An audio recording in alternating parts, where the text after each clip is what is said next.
اب جتنے بھی لوگ بیٹھے ہیں ہماری خواتین بھی, اللہ نے ہم سب میں لیڈر بننے کی صلاحیت دی ہے.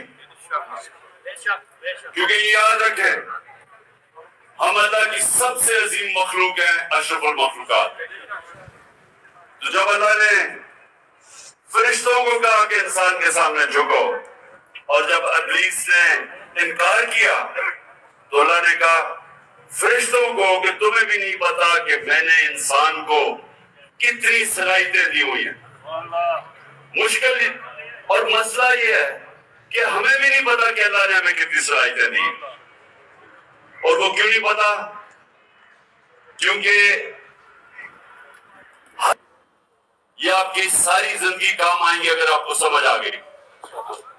آپ کی سامنے ہمیشہ دو راستے ہوتے ہیں, ایک آپ کی عظمت کا راستہ ہے, ایک عظمت کا راستہ دے.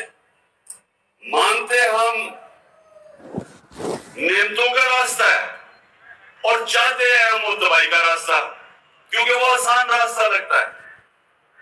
مثلا مجھے کوئی موقع ملا, میں کوئی ایسی پوزیشن میں ہوں, گورنمنٹ پوزیشن میں ہوں, میں تھانے دار ہوں, پولیس میں ہوں, میں فوجی ہوں, جو بھی ہوں, ہر وقت مجھے موقع ملے گا ناجائز قسم کا پیسہ بنانے کے لیے. لگے گا وہ آسان راستہ ہے, رشوت دوں گا ایک دم پیسہ آ جائے گا, لیکن وہ آپ کی تباہی کا راستہ ہے.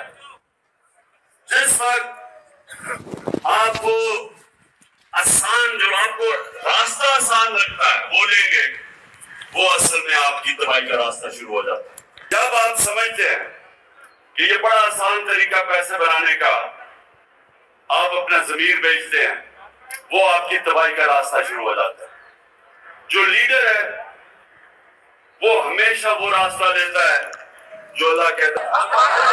دنیا کے سب سے عظیم لیڈر نبی صلی اللہ علیہ وسلم کا راستہ ہے, اور وہ اس کی بنیاد کس پہ رکھی گئی ہے؟ دو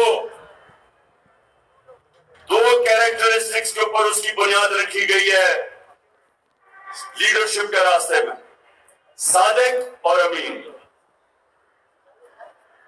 سچ بولنے والا اور انصاف کرنے والا, یہ دو کوالٹیز ہیں لیڈر کی.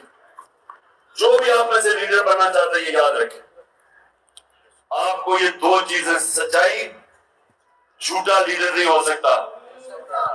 جب جھوٹا لیڈر ہوتا ہے تو وہ لندن میں جو بھاگا وہ بن جاتا ہے.